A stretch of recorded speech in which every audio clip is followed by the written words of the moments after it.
Master of the sun, memories falling on concrete.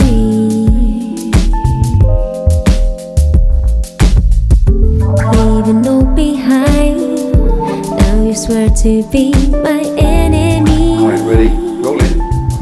Okay, what are we doing here? We're doing a Q&A. Q&A, how did that happen? Because we ran out of time. Right, okay, good evening and welcome folks. Now, here we are on Friday evening, 6 p.m.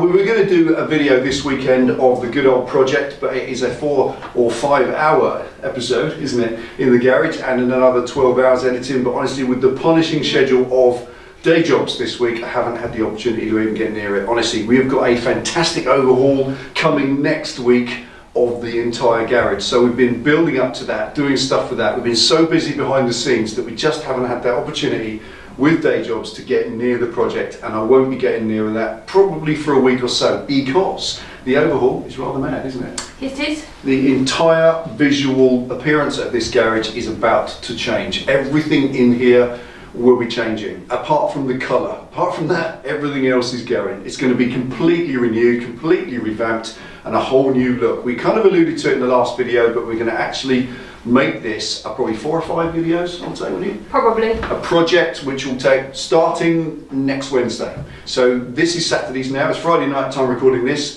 We're doing it because we're both working tomorrow, aren't we? Yep. We're both tied down with day jobs tomorrow, and then Sunday we've got the prize draw. So tonight we're filming this, and then on Wednesday we'll be starting on the big one, won't we? That's it. We're going to a fantastic tool company. We're going to look at some bench lifts, which we're going to take you with us and take the camera along and show you what they've got. It's a rather good little field trip, isn't it? Yeah, let us out. You let us out of the garage for a little while, and then when we get back, we've got on the Wednesday, we've got a big delivery of some modular tool and cabinet storage systems, which will all have to be assembled, so that will be a partial video. And then on the Saturday after that, we'll probably still be banging on it, and then the Wednesday after that. So probably about the next 5 or 6 videos, we're going to completely rehash this entire garage, and that has meant the organisation of that, the logistics behind it all, has meant that for the last week we have been absolutely flat out trying to organise this and get it prepared. It's a bank holiday weekend as well, so trying to fit that in with people's schedules is really difficult. So tonight we thought we'd bring you a Q&A. Q&A. So we asked our patrons Yes. some questions earlier in the week. It was Wednesday, wasn't it? Mm-hmm. We so posed a question to the patrons, if you could just ask us some questions for a Q&A, something impromptu, because if we ask you lot, we get 400. That's right, and that defeats the object. And then we need to employ Mr. Dyson and have 2 or 3 hours to sit and go through them all, but we'll do that a little bit later, perhaps when we get the new system in place. When you've seen it all, you can perhaps indulge that as one part of it, can't we? We can have a celebratory Q&A to open the new garage, an inaugural one or something. But just to finish this one off, just as the last one from this garage, we are going to do, what is it we get, 24? 22. 22. So because we only asked our patrons, we've got 22 really cool questions, and we hope that maybe some will educate, some will entertain, and some will be a bit of a laugh. So thank you patrons, thank you for your questions, really appreciate that. I think we should get stuck in, don't you, Pen Pistol? There is something missing though. Is there? No cake. No cake today, because somebody's on a diet. So I can't have any cake either. I won't mention who though, thanks. Right, okay, let's get some first Yeah, we've got some questions. great questions, and hopefully they'll be really interesting. So I don't know what number this is, we're going to put it underneath, because I couldn't look, I forgot to look before we started. We rushed in. We did, rushed in, the honestly, garage. straight for work. Okay, so question number 1 is... Right. Aaron Fit, thank you Aaron. How did your logo come about? Oh right, the logo, this big thing. The Delboy's Garage logo. This came about from a fabulous friend of ours called Byron Anderson. He's a gentleman who lives in America, and he's a designer, isn't he? Yes. And among many other talents, and he designed it for us about 3-4 years ago now, wasn't it? He just contacted us, like so many of you do, and said, I've got some idea, will it help if I just design you a logo? He just sent it to us. I think he initially sent it for the channel avatar.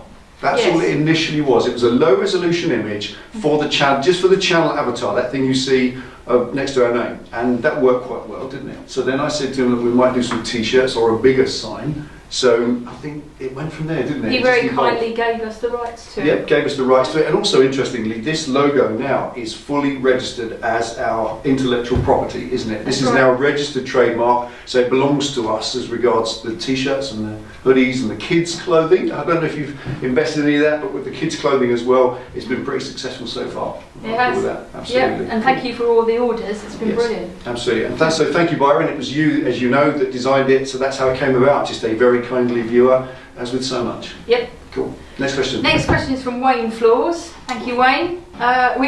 We often say, right, we're off for a beer. Yeah, absolutely. Which we do. What's your favourite beer at the end of a long day in the garage? End of a long day in the garage. It depends, really. If it's winter, I'm kind of a real ale monster. I do like a pint of real ale at the end of a hard day's work. But if it's the summertime and it's really hot, it's got to be a Corona. A Corona with lime when it's really hot. That's just a thirst thing. So yeah, whatever's going really. Of course, the best beer of all is a beer that someone else buys for you, isn't it, boys? You know the score. There we go. What's the next one? Oh, you didn't ask me what I like. What did you? I'm sorry, Penny. I'm sorry. What's your favourite beer? I like a nice cold glass of wine, but I do like a small shot of a dark beer. Short, right? Okay, like a little real ale, like old. Yeah, with grass and hay and stuff. Soil in the bottom. That's it. Old Bishop's finger or something. Bit earthy. Bit earthy. Bit of Guinness. You like Guinness as well, don't you? So nothing like a pint of... Actually, I quite like a pint. Yeah, I like a pint of Guinness as well. So perhaps if it's a bike rally, I tend to do a few pints of Guinness at rallies. Not that we're sitting here drinking every night after the videos. No, it is sporadic. Maybe 1 or 2 pints a week. We're not drinkers, I can assure you. Except it's tea. Okay, on to the next one. Martin, thank you. He says, would you consider a collaboration video with other YouTubers, such as a Q&A or a discussion? Some car YouTubers do this. I'd love to. I would really love to. I think collaboration videos, that people do them all the time. We've had a few people ask us, but they're normally people who just want to come and see the garage, so that's easy enough to do. But I think a proper collaboration with somebody else that is well known, it's a similar level to us, that would be fantastic. And that's not a snobbery thing, is it? It's just that if somebody else out there that's really interesting, somebody, I don't know who you could really say, I mean, recently we had a shout out from Chase on 2 Wheels. So thanks for that, buddy. I probably don't watch us, but that's really cool. It did get us a little spike in the viewers, that was good. So yeah, I mean, somebody who's really well followed, somebody who's popular, then you're collaborating all of your fans. And I think that's really cool, so I'd do that. But we did that really, didn't we? Actually, think about it. Because firstly, we do that with Mr. Dyson all the time. Yep, we do. Mr. Dyson is a YouTuber. He does have a channel. He does. His videos aren't necessarily as popular, but he's a very clever guy. So we've known him a long time. He's a good, he's a very special friend. And of course, don't forget Mike Wrench. Mike and Melly Wrench. Mike and Melly Wrench. They came, yes indeed, we did a Q&A with them. That was rather fantastic. They came all the way from Michigan in the US of A to come and see us for a vacation. And we had a great time, didn't we? That was a great day to go. So we have done it, and we would love to do it more, but it's just difficult to find the right kind of YouTuber that's local enough that could come and see us, and we could do something here, or we could go and see them. But yeah, who knows? You never know. This one. Okay, next question was Tim Lindgren. He said, what's your longest amount of time and distance you've done on a bike?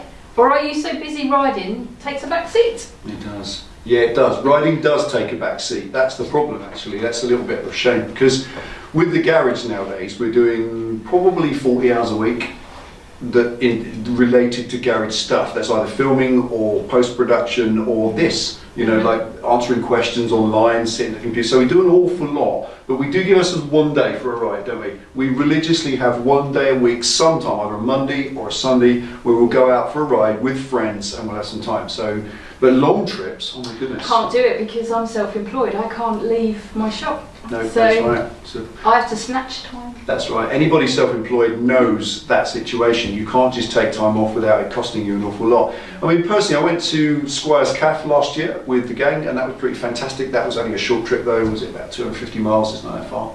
But I would love to do a tour. We're going to do some proper distance next year, aren't we? We're going to try and get out. We're trying to work it into our schedule. Yeah, we're going to try, next year we're going to try and take a proper vacation, maybe a couple of weeks off, and go on a proper vacation somewhere and do some riding. It will be about bikes, it will be about distance, it will be a bit of a tour, and try and meet as many YouTubers as we can en route. That'd be pretty cool, but that won't be till next year, because this year, so many changes, so much happening and going on, we just can't fit it all in, can we? No. So yeah, sadly to me it does. Riding does take a back seat, which is part of the cost of what we do. Okay, and on to the amazing Byron, who we talked about just now. Talk of the devil. And he knows this really made me laugh because of the American English wording. Right, go on. I wore nylon pants and touched the hot exhaust and burned it into the chrome. So anybody British watching, I wore nylon pants and they touched my exhaust. How big are your pants? Because here, pants Like Y fronts? Yeah, Y fronts, yeah. How massive Y fronts, this is picture of it. Yeah, obviously pants in America are trousers, we say trousers here, so yeah. But seriously, nylon, you can get it with waterproof motorcycle trousers. If they touch the exhaust and a piece of it melts. Also the heel of a boot, we've seen that, haven't we? Yes. If you've got a pillion and their boot touches the exhaust like this on a sports bike, that can melt on. There are really no guaranteed get that off type things. I mean, I've heard people use caustic soda. Anything you use is going to affect the chrome. That's the problem. Chrome itself is a very delicate surface. It's extremely thin, and it's a very stable metal. Chromium is a very stable metal, but the minute you start putting extreme chemicals on it, that can affect it. It can change its colour, it can change the shine on it, and it could need refurbishment after that. I would say, to be honest, one of the best things, if what's gone on it is nylon, then that will always be affected by heat. So it's got to be heated up. So if you can heat it up in a localised way with a blowtorch, even the little cookery blowtorch, just heat up that nylon. Use something that's tough but soft. Now what I use, where is it? I can't find them now. Here we are. I've got some of these. I've had them for a while. Again, they were a gift from a very kindly viewer. You know who you are. These are little Teflon punches, and they're for punching dents out. They're little things made from Teflon. So they're obviously completely heat resistant, but they're soft, aren't they? And they won't scratch the chrome. So find something you can use that will scratch against the hot chrome, so not a plastic, because that will just get worse. And it's just a case of trying to scrape it off and then use an abrasive polish. When you've got it down to just a stain, and then you can use an abrasive polish, something like Autosol, Solvol Autosol. If you Google that, you can find it.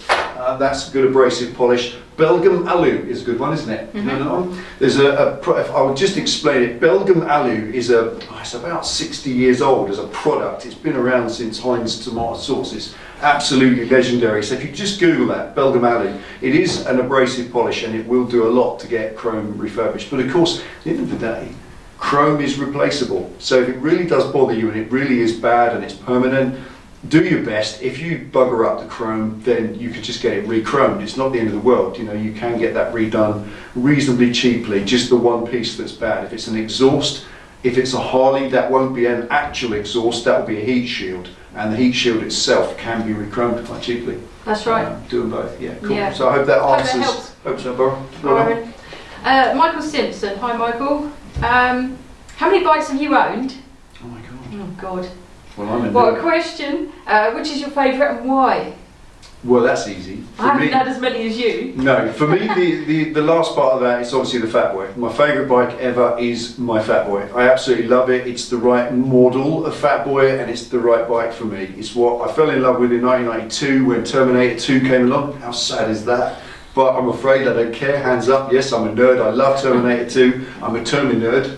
Absolutely incurable Termi nerd, and I love everything about the film. I can quote most of the lines, which is really sad, but I love my Fat Boy. That's what that's about. I've had 66 bikes because, again, I'm a nerd and I've got a list. So yeah, in 32 years I've owned and had 66 bikes registered to me. I've met people with more, a lot more. And there was a period when I worked in the motorcycle trade when I was going through a bike every 4 months, much to someone's disgust. You used to go out on one and come home on a different one.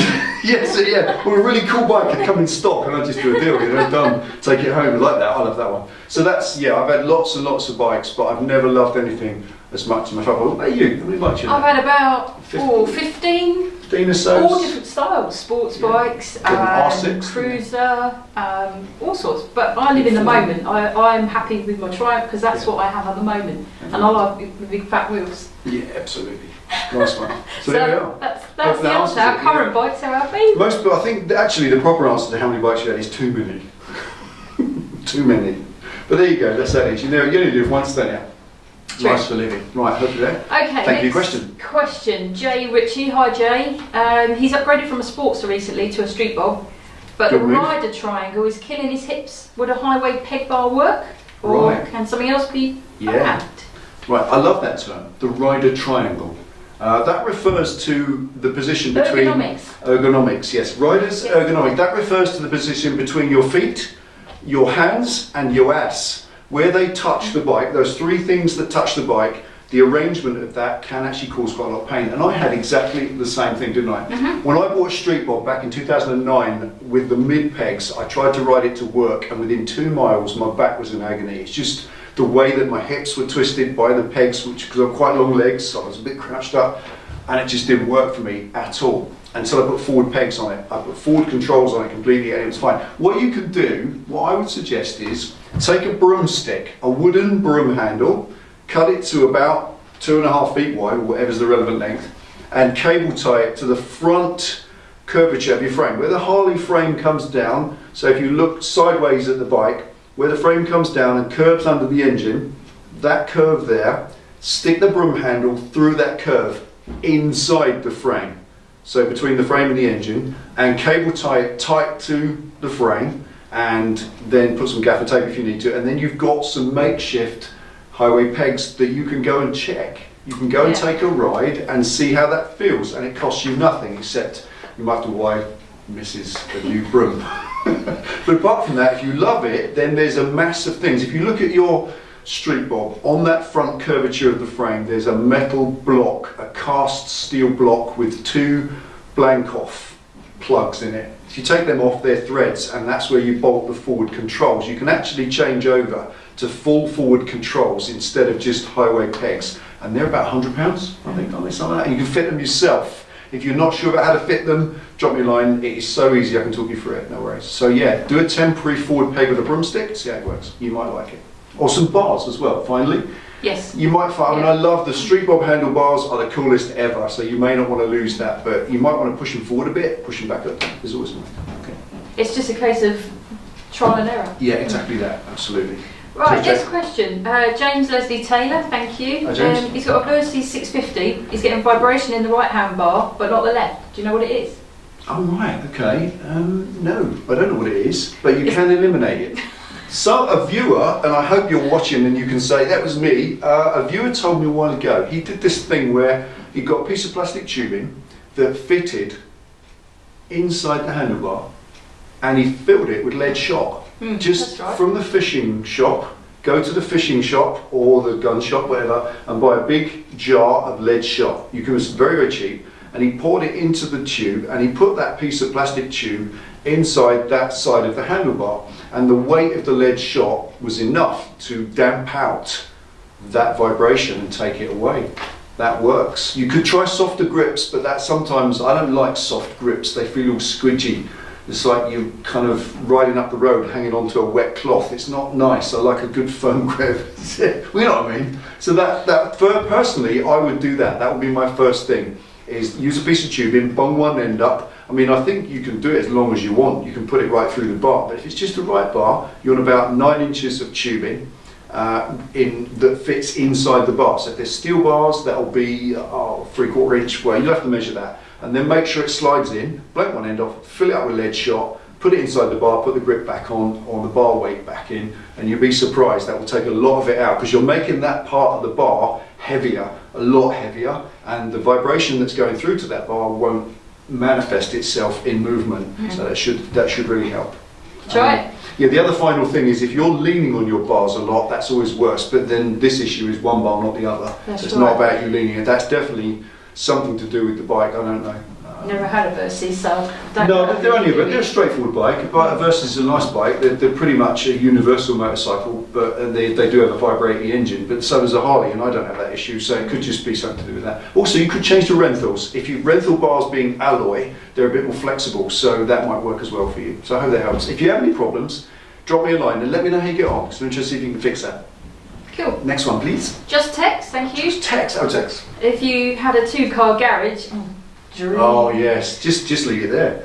If you had a 2-car garage. Next question. Would you get more tools or more bikes? Well, my word, that's good. Well, certainly not more bikes, because I've got enough bikes. We've got, more bikes than we need. Certainly not tools, machines.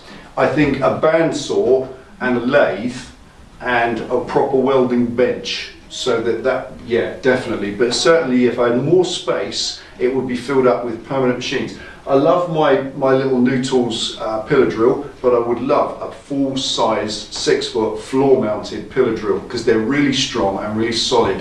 You can do a lot on them, and then that leads on, you know, to a milling machine and all the things. I can use all these things. I have the skills to use them. I just can't afford them. So yeah, I definitely think if we had bigger space, more machines. And as for tools now, I've got enough hand tools. It's just machinery, stuff to make life easier and quicker, and make more projects more quickly. And I definitely need a new lift, which we're looking at this week, aren't we? We are, yes, because I think it's just about to retire. Well, it is. It's had a lot of work, this lift, but not only that, we need 2 lifts really. We need one for projects and one for short-term jobs, so that will work. Right, next Cool.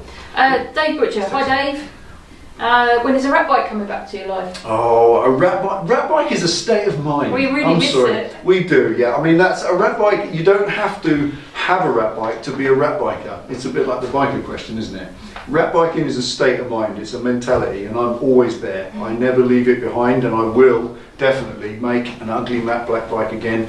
Probably after this, because a lot of the project of this Kawasaki is about fine-tuning and finishing and making a delicate finish. This is going to be a show bike. This is going to be something that will go in a magazine, hopefully, if it's worthy. Then after that, I just want to get involved in making a big, badass-looking, nasty rat bike again, because that's the kind of thing. But it would be with a twist, wouldn't it? Something with mad engineering, perhaps a car engine. I just want to push myself. With every project, I've got to push myself further than I've ever been. Otherwise it's boring, and I'd rather go for a ride and a beer. Not at the same time. Next one please. Thanks Dave. Gary Norton. What job did you do previously?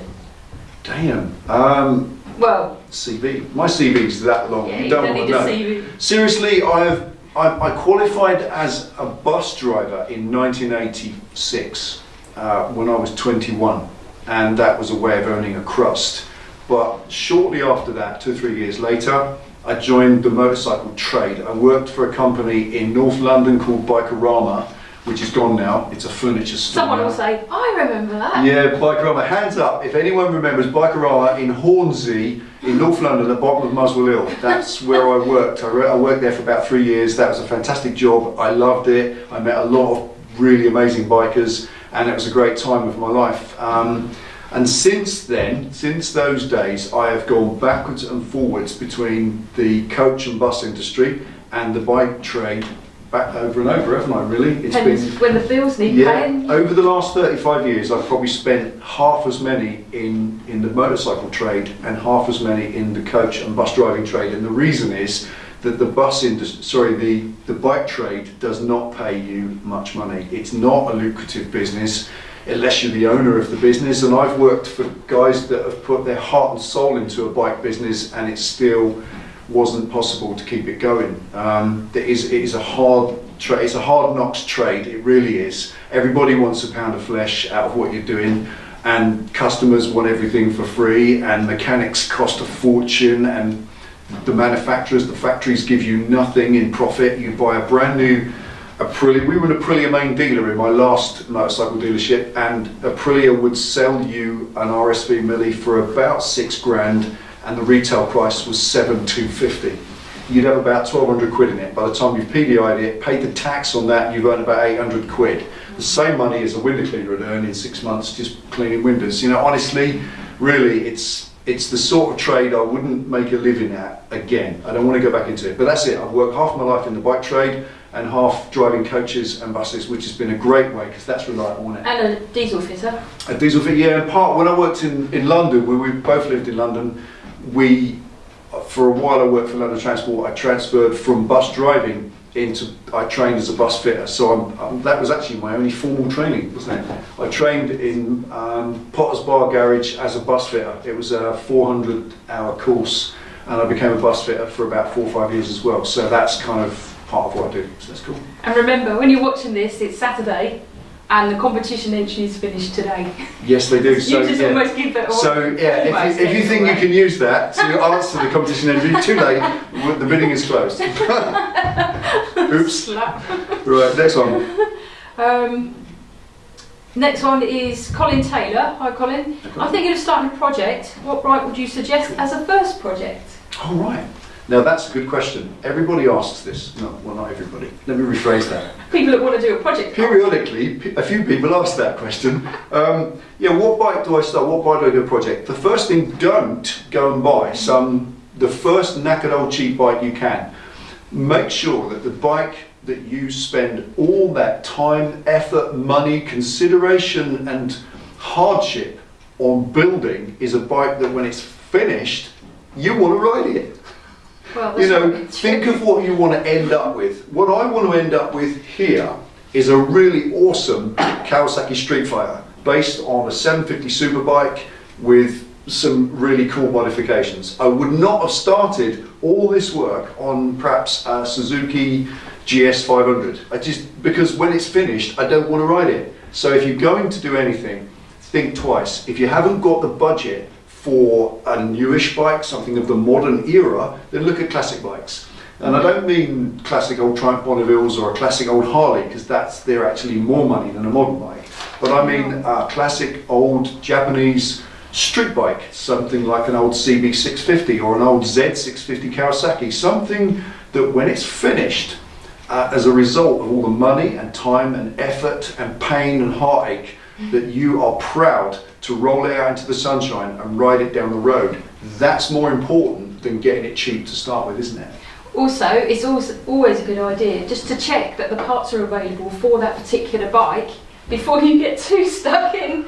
What she said, absolutely right. So many people do that. They'll go and buy some, I don't know, like a Honda-Matic 360, and which is great. There's about 9 left in the world, and they find they need a clutch, and no such thing exists in the world, and that's why the Johnny was selling it. So yeah, be careful that you don't buy something that you end up stuck with. So, and of course, if you are considering a particular one and you find something and this advice has helped you in any way, ping me a line and I can always give you some further advice down the line if you need to, because I've done so many wrong moves over the years. I'll help you to benefit from my experience if you can. Well, so you need to keep motivated with the project. Yeah. It's very easy to go off the boil. That's it as well, yeah, absolutely. If you've got something that you're really looking, I mean, I can't wait to ride this thing. I'm so looking forward to riding it one day, but that's what keeps me motivated. If it's something that you weren't really bothered about, you're not going to keep that motivation, are you? You'll soon put it in the free ads. Unfinished project, all major work done. That's it. There we go. Hope that helps you, buddy. Right, next question, Bob Van Dyke. Thank you for your question. Are you open to sponsor videos like with Wura or Weeha, etc.? Your honest opinion, it would get you free tools, and I wouldn't mind personally, he says. Okay, right, that's a different question. We get a lot of these. Sponsor videos. Yep. You obviously know that we give tools away in the Q&A. You obviously know that Weeha give us the tools to give to you. And you could call that sponsored, I suppose. Well, but I think there's a line between sponsorship and promotion and endorsement, isn't there? Well, there's 2 lines between those 2 things, obviously.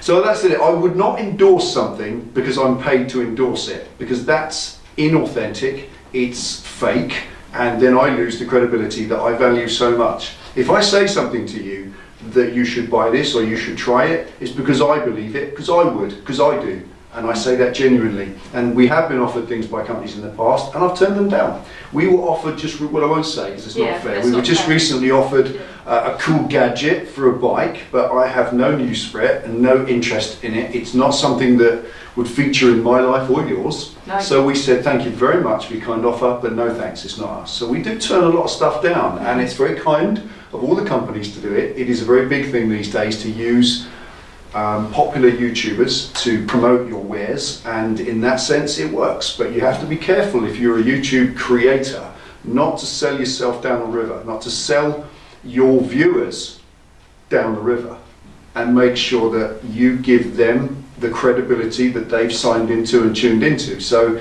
no, sponsored videos, I don't know, there's so many ways to explain a sponsored video, isn't it? You know, Wemoto, they gave us a great price on all the parts, and we thank them for that. That's great. We couldn't have afforded to go that far with the parts for this build.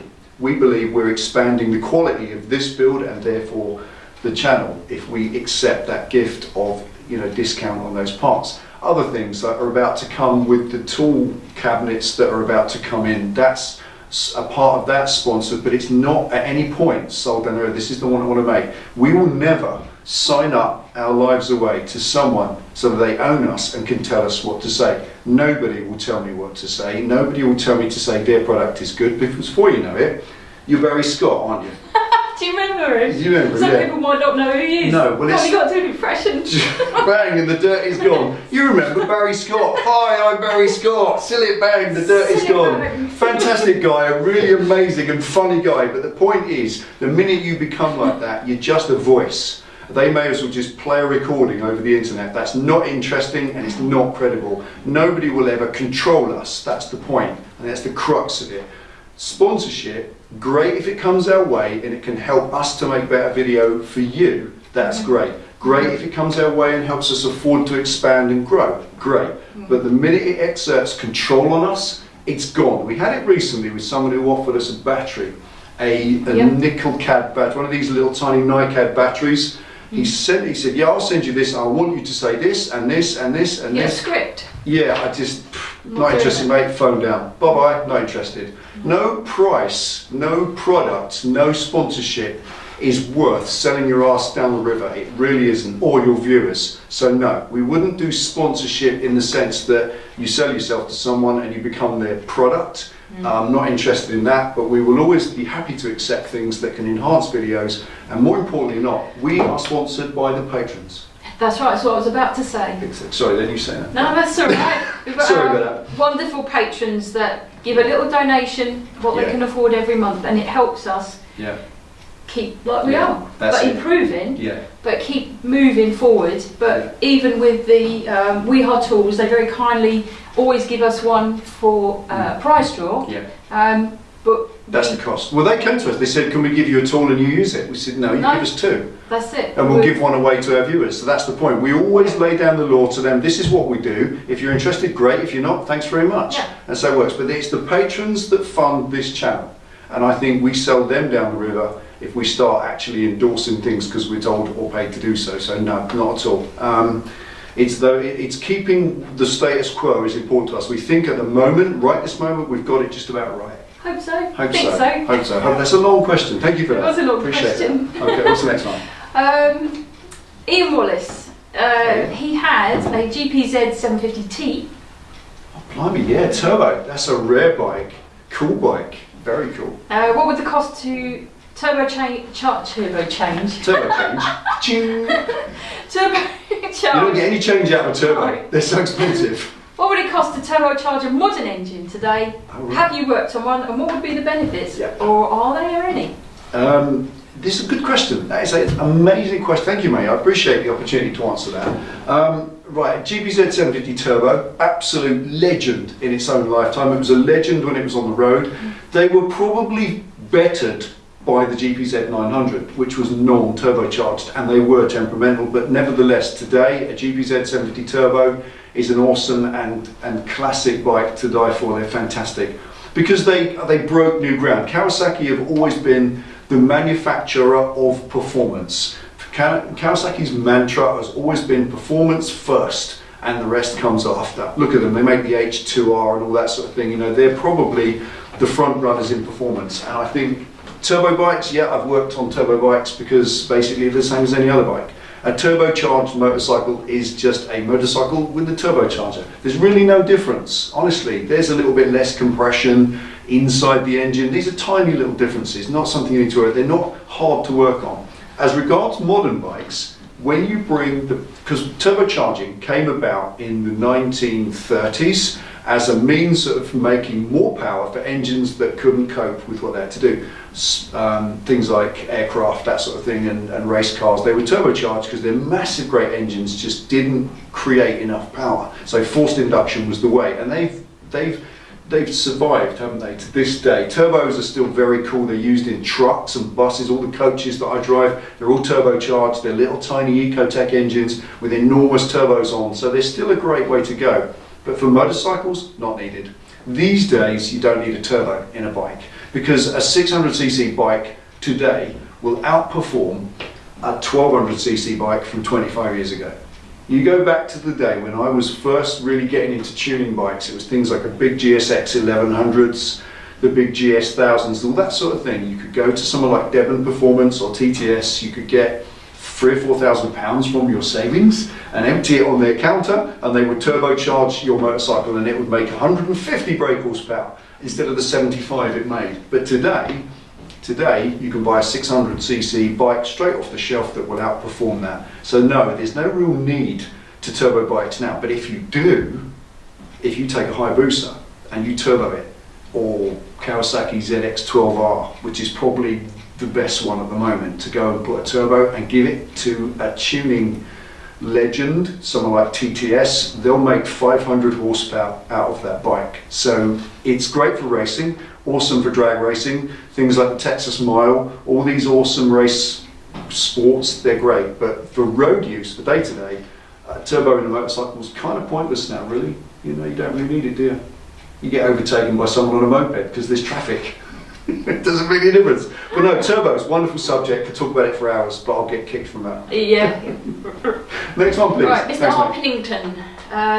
Thank you. He's got an 03 Virago 535. He's got a problem. When he downshifts, he gets stuck in 4th gear. Do you know what the problem is? Stuck in 4th gear when downshifting. Blimey. I'll tell you what we'll do. Send us another message on private mail, because I have no idea. Just sitting here, I would have to ask you a few questions. So ping us a mail again and let's see if we can pick the bones out of that one and I can answer it. There's a couple of things. Could possibly be the linkage, because I think you have a little forward-facing linkage on the engine on those. I don't know. So there's a few bits of advice I could give and a few questions that you might need to answer before I can give you sound advice. So just drop us a line again, my friend, and we'll see if we can answer that one a little bit more accurately offline. All right. Cool. Thanks, mate. Appreciate that. Paul Elverston. Hi, Elv. Hello, buddy. With the rate insurance companies write bikes off for cosmetic reasons, Cat C and Cat D, C&D. Are they a good buy or not? Should you or shouldn't you? Yeah, well, two things there really. There's politics going on.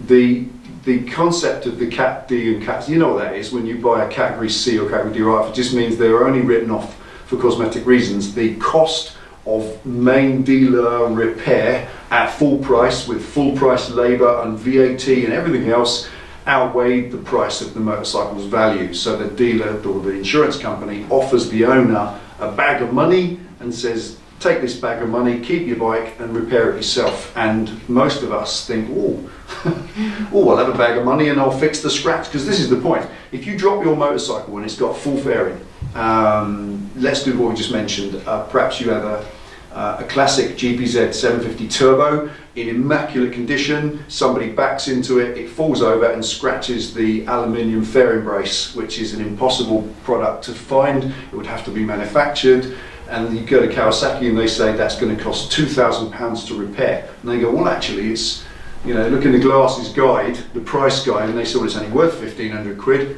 we'll give you £1,500 and you can deal with it yourself. So the owner says, yeah, nice one, happy, I'll live with the scratch. So that's what happens. And the downside is then that the bike goes onto the register. It's a national register of damage write-offs in it. So when you try and insure it again, it's a lot of money. You used to work in insurance, didn't you? I did used to work in insurance, yes, and if you can steer clear of it, I would steer clear of it. That's just my opinion.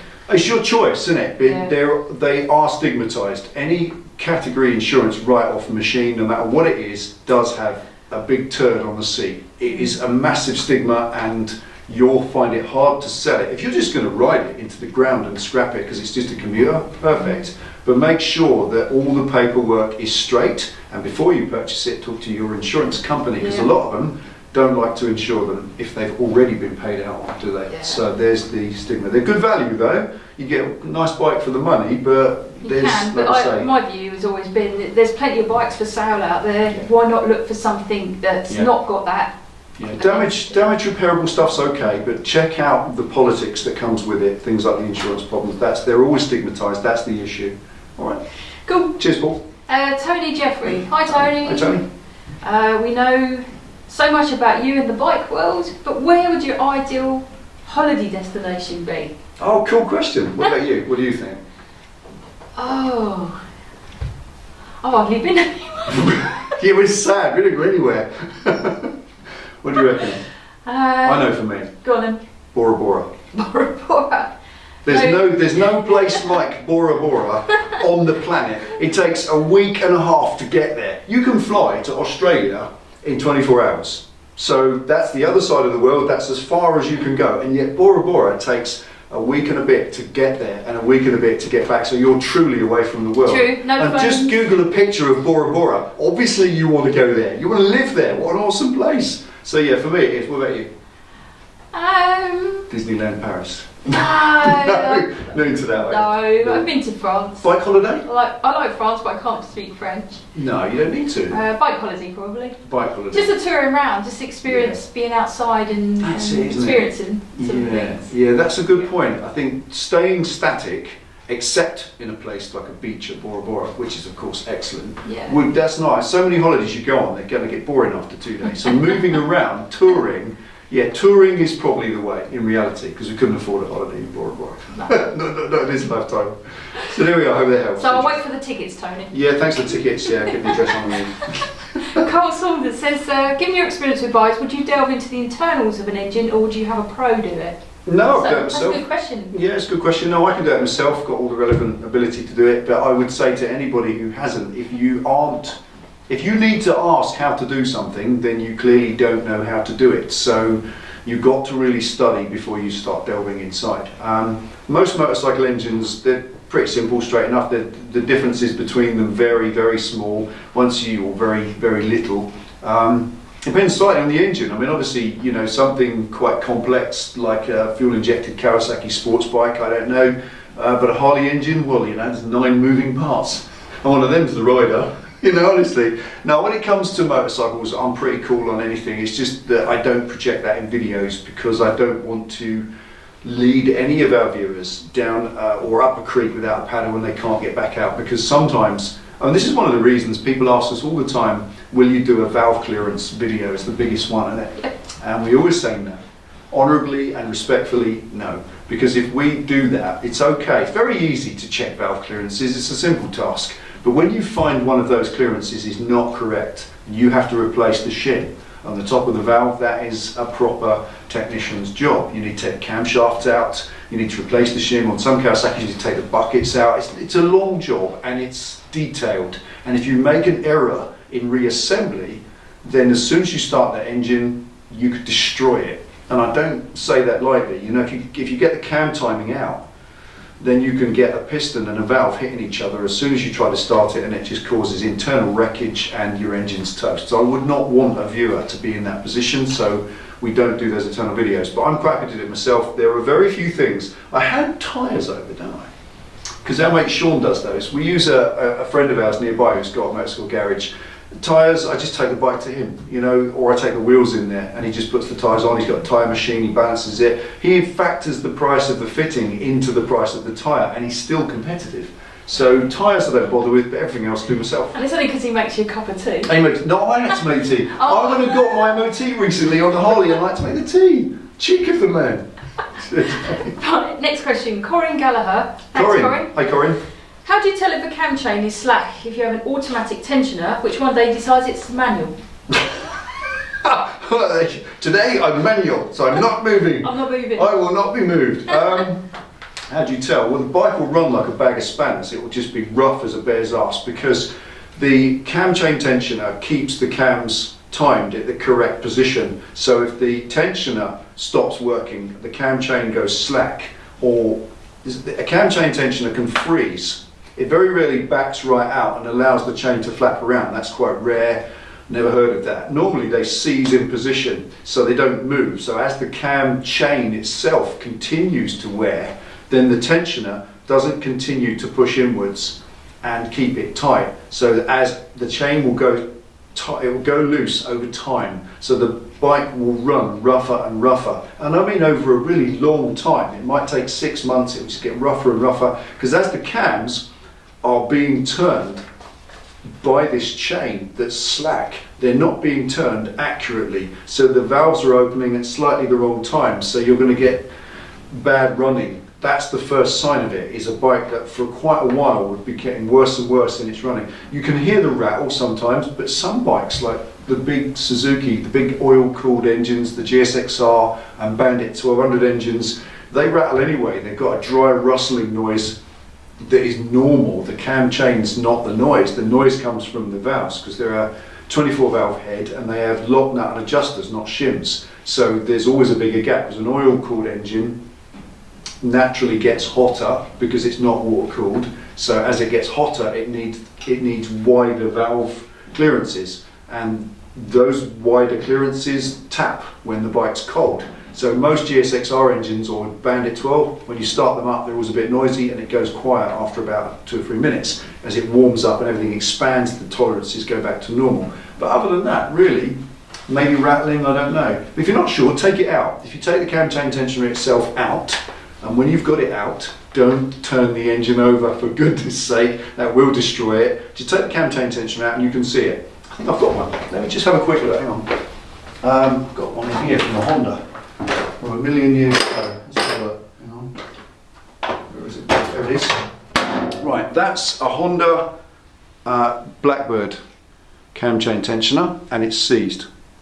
It won't move. And I changed that probably about 10 years ago now in my Blackbird for a manual one of the ones you wind in with a spanner, because the manual one was 20 quid and they're about 75 quid from Honda, and I was skimming at the time. So yeah, that's a cam chain tensioner, and when they seize up and they don't move, then you know you need a new one. But they very rarely do. That, I don't know why on earth that did, I have no idea. Perhaps someone bugged it up. But there we are, that's the answer. Noisy and bad running. Next one, please. Okay, you're going to love this one. Am I brilliant? Wrenches. Hi. Wrenches. Hey buddy, how you doing? He says, what are your thoughts on Aldi and Lidl riding gear? Oh, don't get me started. I did an FRO on that, didn't I?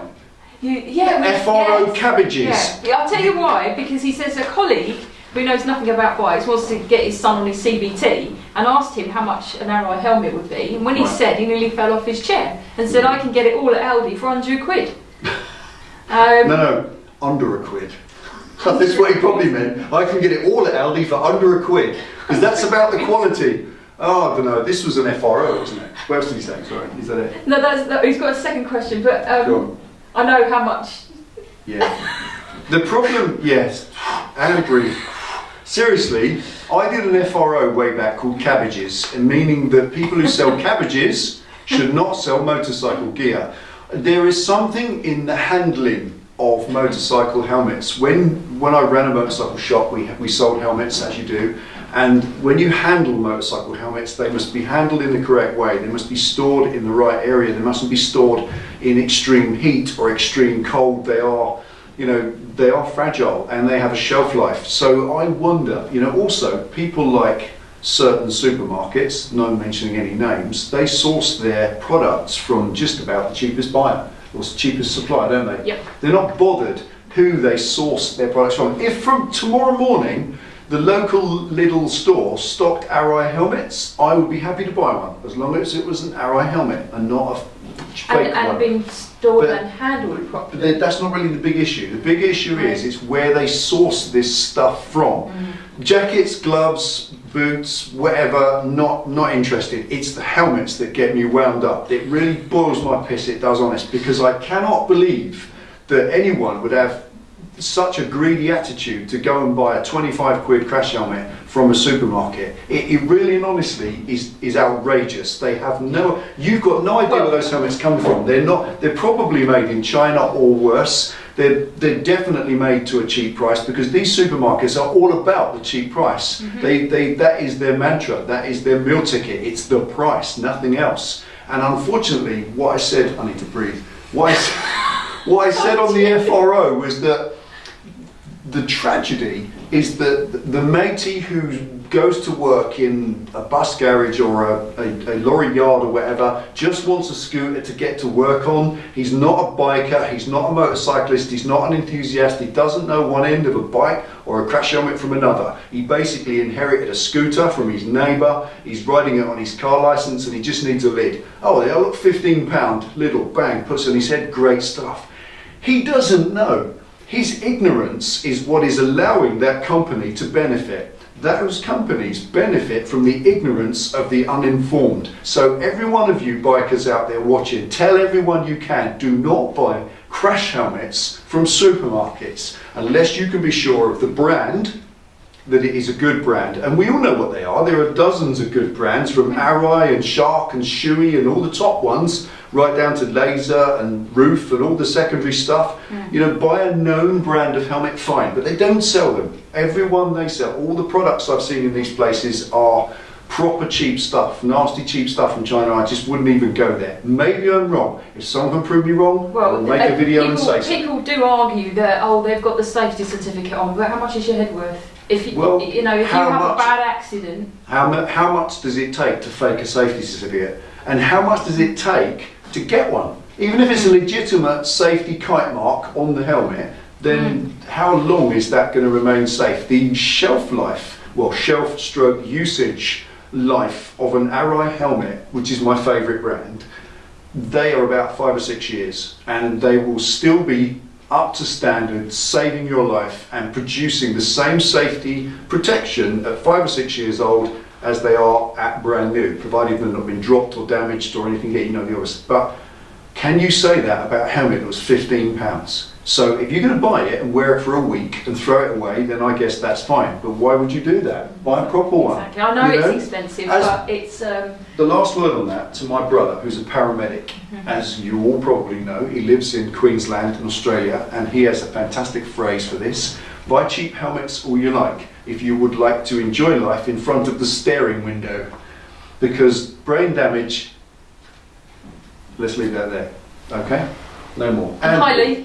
Hi Lee, hope you're watching, bro. And breathe. And rest. That's it. Moving right along. So no. His second question was, have you moved a lot? Well, we have moved a lot. Is it because you get ASBOs? The noise, yeah, The yeah. noise and air pollution?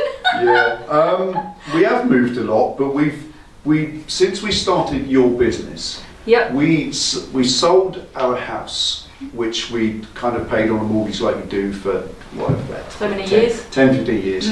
We sold it, took the equity, the money, and we sunk it into a family business. We used the money that we had and started a family business. And that family business is still healthy. 15 years on, I'm still 15 there. years on, it's still running, because through the recession, through the darkest times, that business has never had a penny of debt, because we used our own money to fund everything in that business, and we've sacrificed a lot over the years. Look at the bikes I've gone through. I had a brand new Fat Boy back in the day, but it was when the business was struggling. I would sell my bike, pump up the business, you know, bolster it up and get back on a cheaper bike. That's why I ended up on a rat bike a few years ago. If you follow this channel long enough, you know what that's about. I've gone over all that. The fact is, we then rented accommodation once we got the business going, didn't we? And landlords, problematic, greedy, nasty landlords, problems with tenancies that are only a year long, and then they want to get a tenant in and charge more rent. Greedy landlords has been our biggest problem, putting the rent up every 2 years. It gets to a point where actually it's no longer relevant, and we've actually, the greatest thing that's come from it is we've moved out of town and out of town and out of town more each time to get more or realistic rent, and we've ended up buying a place now. Yep. We've got back to normal. You know about what we've done a year ago. Yep. Out of town, we live in the countryside Yep. now, so maybe that's the only good thing to come And from this it. is permanent. Unless we decide to sell and move, Yeah. this is us. Yeah, but no, we've only moved around a lot because we've been in tenancy situations where the landlords have got greedy and we've had to move on to a better place. And also the garage has always factored a big point. And That's right, yes. 4 garages we've been in, I think. There's a question And recently, not, and not one of them was up to standard, really. No, this garage has been the first one that I've been confident to settle into. All the other garages, we'll look at them, they've all been inadequate in one way or another. So when you rent a place, you get what you're given, isn't it? Yep. That's cool. So Yep. there we are. So I hope that don't be answered- naughty. No, we're not. It's not down to us, honestly. Last question. Cool. Last question. Blimey, that was long. That went quick. did. Roy Lightfoot. Hi, Roy. Do you think the amount of traffic on the road spoil your fun bike days? And will it be Thank worse you. in 20 years? Well, yes, I think the amount of traffic on the roads does spoil the fun bike days out. But I don't think it'll be worse in 20 years, because I think personally, road traffic has reached natural saturation. There's going to be a point where people say there's too many cars on the road, not just bikers, not just us, but everyone. And case in point, today, when I was finished work and was coming home, it was probably, the traffic on the A31 was mental. It just stops, because this is a bank holiday weekend coming up now, and the traffic going towards the West Country to all the holiday areas is just gridlocked. So I think it gets to a point where there's no need to buy more cars. I don't know. I don't know, but we tend to ride on weekdays now, Or don't we we? either go on a Sunday afternoon, late-ish, Let's or finish. we'll use a Monday or something like that. Yeah, and just round it. go for a ride and Yeah, try but and... I do think that is a good point though. Definitely, I think as time has gone on, it's getting harder and harder to enjoy a day out on your bike. I remember when I first rode a bike back in the early 80s, honestly, it was, you didn't see many cars on a Sunday. Sunday was a quiet day. That's right. You know, that was a Yeah. day for hooligans. But the shops were all shut on a Sunday, so Yeah. people didn't really go out. Shh, they realise how old we are. Or how old I am anyway. There we are, that's it, isn't it? That's it. Thank you very much Thank for you all so the much. lovely questions. I hope we've Absolutely. Yep, there we are. So we've got lots of... entertained a little. Yeah, that's it. So hopefully that was an acceptable Saturday video. It's not the usual thing, but as we said, I can't do anything on the project today. We've got to get this tuned and uploaded, ready for tomorrow morning, Saturday, when you're now watching it. And then tomorrow, Sunday, at the time you're watching this, we've got the prize draw. Prize draw Sunday. And then Monday morning we're going away. We're into starting all the work on the big, massive revamp for y'all to watch. Pretty cool, Yeah, man. I hope you enjoy it. Just one after another. Sometimes I think the tail tends to wag the dog in this video thing. We do so much that we have to actually step back because it doesn't all fit in.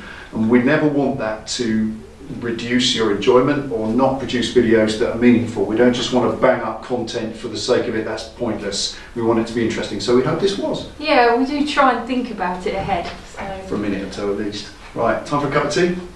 I'm going to have a beer with lots of bits in the bottom. Some soil. Blimey, I'll have a Corona.